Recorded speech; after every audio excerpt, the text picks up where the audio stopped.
ओम गण गणपतये नमो नमः।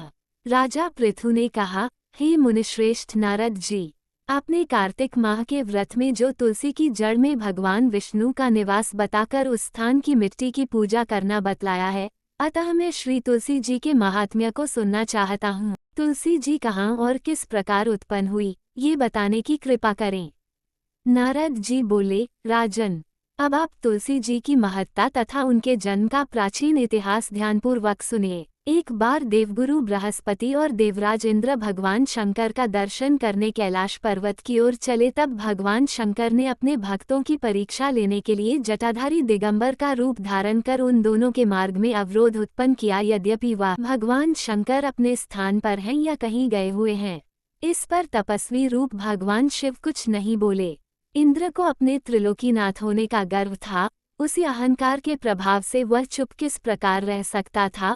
उसने क्रोधित होते हुए उस तपस्वी को धुड़क कर कहा, अरे, मैंने तुझसे कुछ पूछा है और तू उसका उत्तर भी नहीं देता। मैं अभी तुझ पर वज्र का प्रहार करता हूँ, फिर देखता हूँ कि कौन तुझ दुर्मति की रक्षा करता है।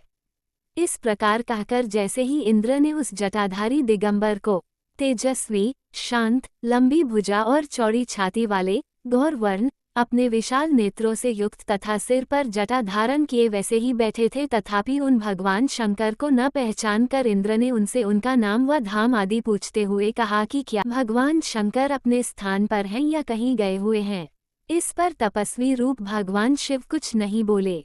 इंद्र को अपने त्रिलोकीनाथ होने का गर्व था, उसी अहंकार के प्रभाव से वह चुप किस प्रकार रह सकता था। उसने क्रोधित होते हुए उस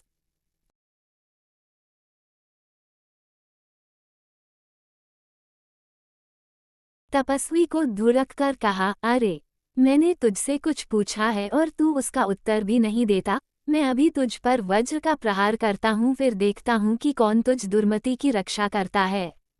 इस प्रकार कहकर जैसे ही इंद्र ने उस जटाधारी दिगंबर को मारने के लिए हाथ में वज्र लिया, वैसे ही भगवान शिव ने वज्र सहित इंद्र का हाथ स्तंभित कर दिया और विकराल नेत्र कर उसे देखा। उस समय ऐसा प्रतीत हो रहा था कि वो दिगंबर प्रज्वलित हो उठा है और वह अपने तेज से जला देगा।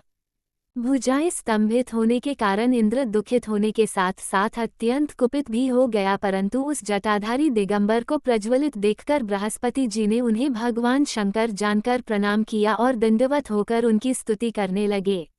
बृहस्पति भगवान शंकर से कहने लगे, हे दीनानाथ, हे महादेव, आप अपने क्रोध को शांत कर लीजिए और इंद्र के इस अपराध को क्षमा कीजिए। बृहस्पति के यह वचन सुनकर भगवान शंकर ने